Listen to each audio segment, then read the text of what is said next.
Assalamualaikum warahmatullahi wabarakatuh. Sahabat beriman, siapa yang tak mengenal Nabi Sulaiman? Wujud nyata yang diberikan Allah kepadanya membuat siapapun bisa terkagum-kagum, bahkan iri. Ia dikenal sebagai sosok yang bisa memerintahkan bangsa jin dan juga hewan. Bahkan ada beberapa peninggalan berharga yang membuat siapapun penasaran. Nah, terkecuali Israel. Benda apakah itu? Kenapa Israel sangat mengincar benda-benda peninggalan Nabi Sulaiman? Apakah Israel akan menguasai dunia setelah mendapatkannya? Tonton video ini hingga akhir agar tidak sesat. Apa mukjizat Nabi Sulaiman yang membuatnya disegani? Nabi Sulaiman terkenal akan kebijaksanaannya. Sulaiman adalah anak dari Nabi Daud yang merupakan raja Israel. Selama diangkat menjadi nabi serta rasul setelah cukup umur dan ketika sang ayah wafat, Nabi Sulaiman kemudian diangkat menjadi raja di orang-orang Yahudi menggantikan ayahnya. Ia diberi mukjizat oleh Allah Subhanahu wa Ta'ala seperti dapat berbicara dengan segala binatang.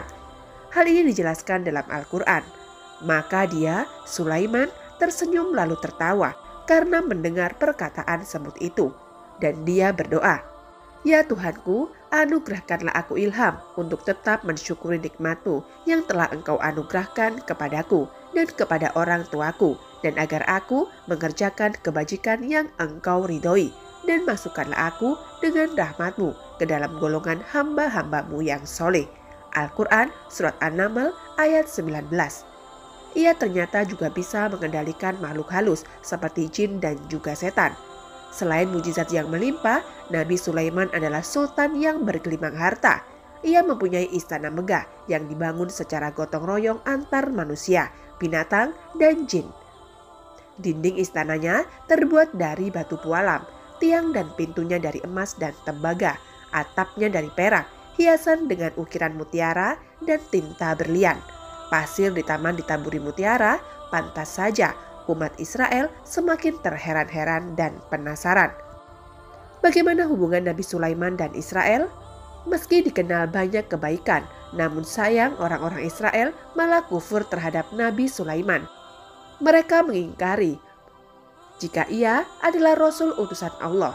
Lantas orang-orang Yahudi dan mereka yang mengaku ahli kitab ingin memiliki kemampuan Nabi Sulaiman karena dapat membuat bangsa jin patuh.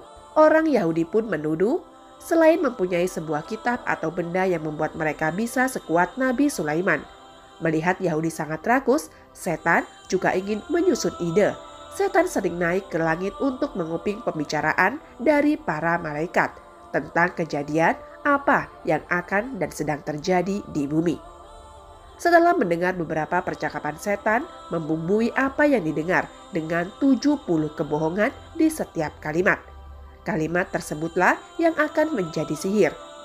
Mengetahui hal tersebut, Nabi Sulaiman mengambil sihir-sihir milik setan tadi dan mengubur sihir tersebut dibuat tempat duduk Nabi Sulaiman. Hal ini dilakukan agar sihir-sihir itu tidak dipergunakan oleh setan untuk menjerumuskan manusia ke depannya. Namun setelah beliau wafat, bangsa Israel mencari-cari harta peninggalan tersebut karena ingin seperti Sulaiman.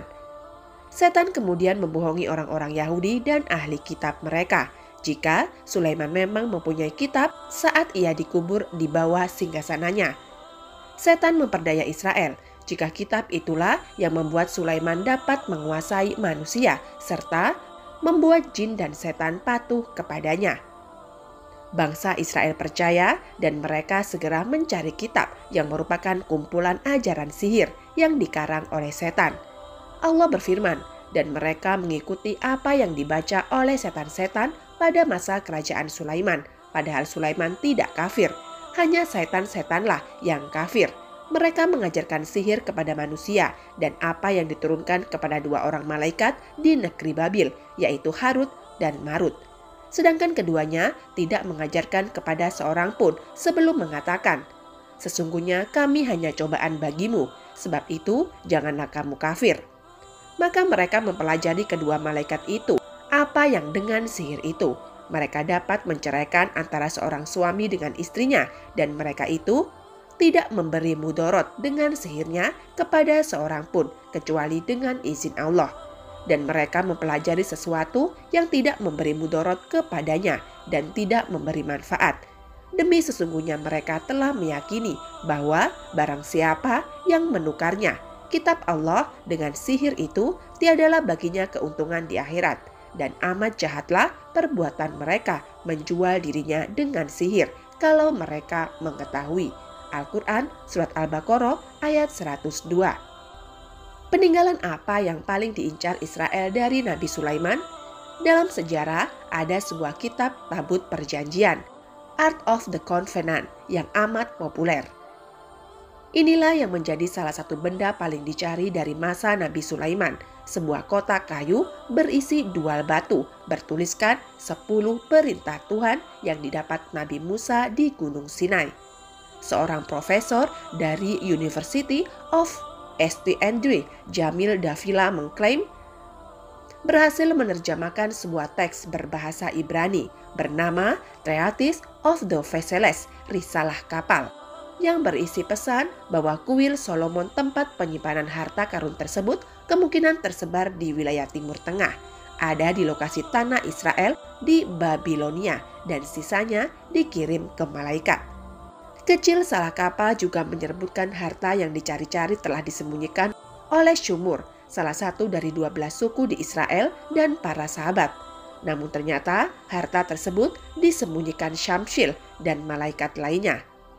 Tekstur syalah kapal juga membuat daftar harta karun Nabi Sulaiman, mulai ornamen Taman Eden, instrumen musik yang terbuat dari emas, kemah suci, tempat ibadah yang dapat dipindah-pindahkan untuk bangsa Ibrani. Tidak hanya kitab dan harta karo, ada juga benda kecil yang membuat Israel akan mabuk kepayang. Menurut legenda, Nabi Sulaiman memiliki cincin yang sungguh berharga.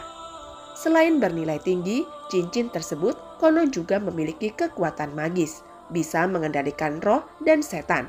Banyak yang yakin benda itu bisa menjaga dan memberi perlindungan kepada pemakainya. Seperti yang dikisahkan, suatu hari sang raja kehilangan cincin yang berharga di perairan Sungai Yordan. Sulaiman menganggap perhiasan itu telah hilang untuk selamanya, hingga seorang nelayan mengembalikan benda tersebut kepadanya.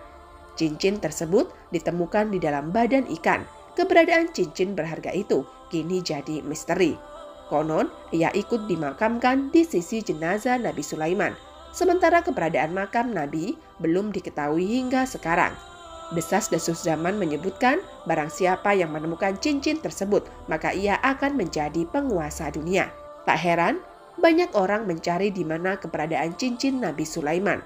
Dengan kekuatan cincin Sulaiman, bangsa Israel meyakini bahwa dunia pun akan dengan mudah dikuasai. The Commandments atau 10 perintah Allah yang diturunkan kepada Nabi Musa ternyata tersimpan di Haikal Sulaiman atau Solomon the Temple. Selain itu, peti tersebut juga berisi berbagai harta karun.